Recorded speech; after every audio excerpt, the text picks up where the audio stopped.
Hi hello नमस्कार. मी विद्या. तुमचं माझ्या चॅनलमध्ये खूप खूप मनापासून स्वागत आहे. तर आपण सगळ्यांनी बघितलं की गुरुचरित्र कधी सुरू करायचं आणि 7 दिवसाचंच करायचं असं आपलं आपण सांगितलं होतं मी की 7 दिवसाचंच गुरुचरित्र पारायण करायचं. तर ज्यांनी कोणी दत्त जयंती निमित्त गुरुचरित्र पारायण लावलं असेल, वाचनाला सुरुवात केली असेल, तर त्यांचे आता 7 दिवस कंप्लीट होतील 26 डिसेंबरला. कारण 26 डिसेंबरला दत्त महाराजांची जयंती जन्मोत्सव आहे. तर त्या दिवसापर्यंत सकाळून आपल्याला वाचन कंप्लीट होतं दत्त जयंतीच्या दिवशी. आणि त्याच्या दुसऱ्या दिवशी म्हणजे 7 दिवसाचं वाचन झालं की 8व्या दिवशी आपल्याला त्याची सांगता करायची असते. तर ती कशी करायची ते आता आपण बघूया. तर सगळ्यात महत्वाची गोष्ट सांगतेची सांगायचं म्हटलं तर आपण काय म्हटलं होतं की गुरुचरित्राचं वाचन जे आहे ना ते आपल्याला म्हणजे सकाळी 3 ते पहाटे 3 ते संध्याकाळी 4 पर्यंत वाचायला चालतं असं बोलले होते. पण दत्त जयंतीच्या दिवशी ते वाचन शेवटच्या दिवसाचं 7व्या दिवसाचं आपण 12च्या आत कंप्लीट करायचे गुरुचरित्राचं वाचन.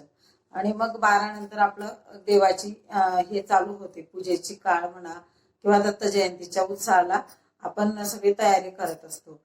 तर त्या दिवशी काय करायचंय, दत्त जयंतीच्या दिवशी सगळ्यात महत्वाची गोष्ट आपल्याला उपवास करायचा आहे.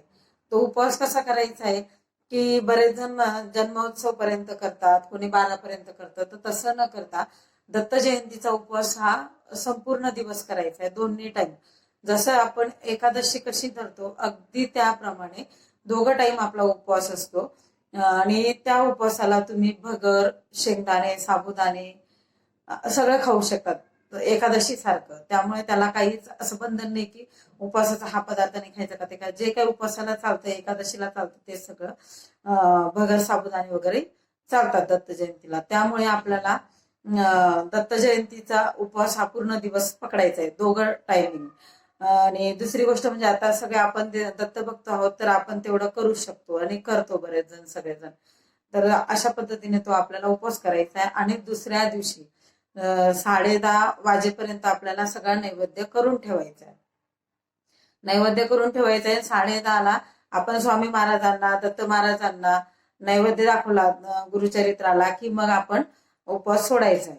आणि ज्यांना नाही शक्य, कुणाचे लहान मुलं असतील, कुणाचा काय प्रॉब्लेम असेल, 10:30 पर्यंत नाही जमला तर कमीत कमी 12 पर्यंत तरी तुम्ही नैवेद्य आरती कराच त्या दिवशी, दत्त जयंतीच्या दुसऱ्या दिवशी, दत्त जयंतीच्या दुसऱ्या दिवशी.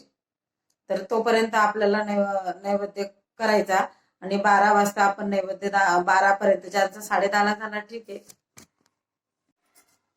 सगळ्यात महत्वाचं म्हणजे आता आपण दुसऱ्या दिवशी उपवास सोडायचा आहे. तो उपवास कधी सोडायचा आहे तर आपण दुसऱ्या दिवशी 10:30ची आरती करायची. 10:30ला 10:30 पर्यंत सगळा नैवेद्य तयार करायचा आहे. पण ज्यांची लहान मुलं असतील, ज्यांना नाही शक्य, तर त्यांनी कमीत कमी 12 वाजेपर्यंत तरी आपण नैवेद्य आरती करायची आहे. आणि मग त्यानंतर स्वामी महाराजांनी, दत्त महाराजांनी नैवेद्य ग्रहण केल्यानंतर आपण उपवास सोडायचा आहे. तर उपवासासाठी काय करायचंय तर आपल्याला सगळ्यात महत्वाचं म्हणजे उपवास कधी सोडायचा आहे. उपवास आपल्याला दुसऱ्या दिवशी सोडायचा आहे दत्त जयंतीच्या 10:30च्या नंतर. म्हणजे 10:30 वाजता आपल्याला सगळं नैवेद्य तयार ठेवायचं आहे. आणि ज्यांना कुणाला शक्य नाही 10:30 पर्यंत नैवेद्य, म्हणजे कुणाची लहान मुलं असतील, काही प्रॉब्लेम असतील, तर त्यांनी कमीत कमी 12 वाजेपर्यंत तरी नैवेद्य आरती करायची. कारण 12 ते 12:30 दत्त महाराजांच्या भिक्षेची वेळ असते, आपल्याला सगळ्यांना माहिती आहे. तर त्यामुळे तुम्ही कमीत कमी 12 वाजेपर्यंत तरी तो नैवेद्य आरती कराच. आता नैवेद्यासाठी करायचं काय पदार्थ. नैवेद्यासाठी तुम्ही वरण, भात, भाजी, पोळी आणि भाजी पोळी आणि एखादा गोड पदार्थ करू शकता. आणि जर तुम्हाला म्हणजे शक्य असेल तर तुम्ही पुरणपोळी करा. एक तर तुम्ही वरण, भात, भाजी, पोळी असं करा, एक गोड पदार्थ करा. नाहीतर मग तुम्ही पुरणपोळी करा, ज्यांना जसं जमेल तसं. पुरणपोळी तर सगळ्यात चांगलंच आहे, कारण पुरणाचा नैवेद्य हा परिपूर्ण असतो, आपल्याला सगळ्यांनाच माहिती आहे.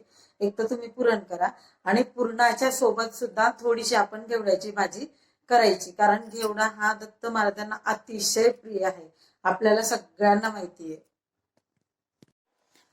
तर घेवड्याची भाजी सांगायचं कारण असं की दत्त महाराजांना घेवडा खूप आवडतो. आपण सगळ्यांनी पाहिलं तर गुरुचरित्रामध्ये की घेवड्याचं म्हणजे त्या ब्राह्मणाकडे महाराज येतात भिक्षा मागण्यासाठी, पण तो महाराज तो ब्राह्मण आहे ना भिक्षा घ्यायला गेलेला असतो. तर मग दत्त महाराज परत जाताना काय करतात की तो घेवड्याचा वेल उपटून टाकतात आणि फेकून देतात. फेकून देतात आणि त्या बाईला म्हणजे त्या ब्राह्मणाच्या बायकोला खूप वाईट वाटत असतं की आधीच आपण एवढे गरीब आणि ह्या महाराजांनी असं केलं तर आपण काय करणार, शेवटी आपलं नशीब. पण ते नशीब चांगलंच असतं हे तिला कळत नसतं, कारण दत्त महाराज त्या ब्राह्मणाच्या भक्तीवर प्रसन्न झालेले असतात. मग ते तेव्हा कळत नाही, पण जेव्हा तो ब्राह्मण ते झाड जेवढं शिल्लक राहिलेलं असतं ते काढून टाकू म्हणतो, तर तेव्हा त्याच्यातनं ते अमृत कुंभ निघतं, सोन्याचा अंडा निघतो, आपण सगळ्यांनी बघितलं. तर अशी त्या घेवड्याच्या झाडाची कथा आपल्याला सगळ्यांनाच माहिती आहे.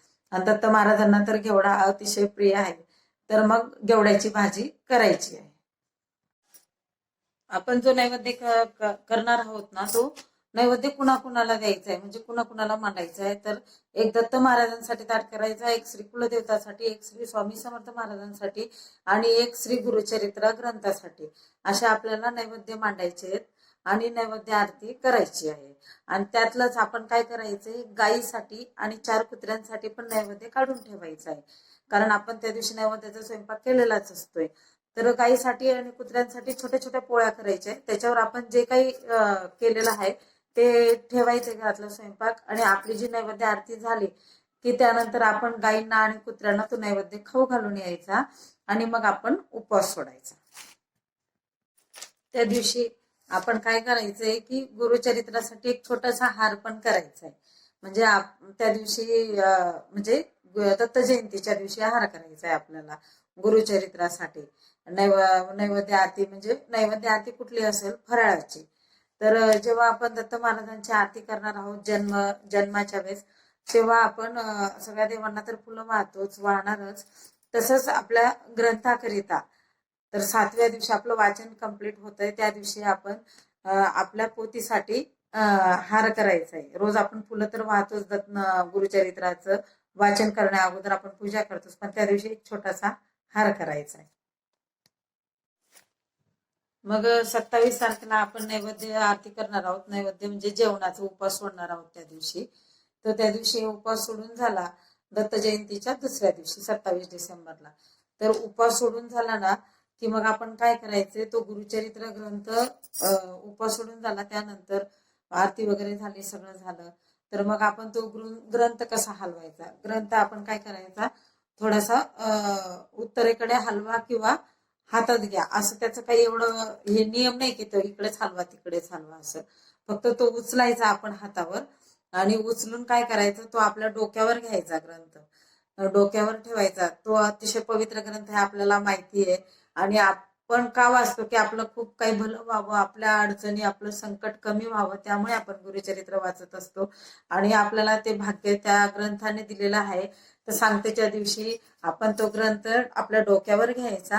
जर तुम्ही मंदिरात केंद्रात वाचत असाल तर तिथं औदुंबराचं झाड असते, त्या औदुंबराला आपण 11 प्रदक्षिणा घालायच्या आहेत ग्रंथ डोक्यावर घेऊन.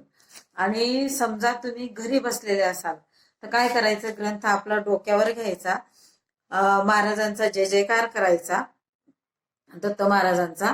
आणि मग काय करायचं, तो डोक्यावर घेऊन आपल्या जय जयकार करून 3 वेळा जय जयकार करायचा. त्या दिवशी जय जयकार करून झालं की स्वतःभोवतीच 11 प्रदक्षिणा घालायच्या, कारण की जर आपण घरात बसलेलो असेल तर तो पर्याय नाहीये, स्वतःभोवती घातल्या तरी चालेल. पण त्या ग्रंथाचं केवढं महत्व आहे आणि आपल्याला एक समाधान पण मिळतं, त्या ग्रंथाचा मान पण होतो.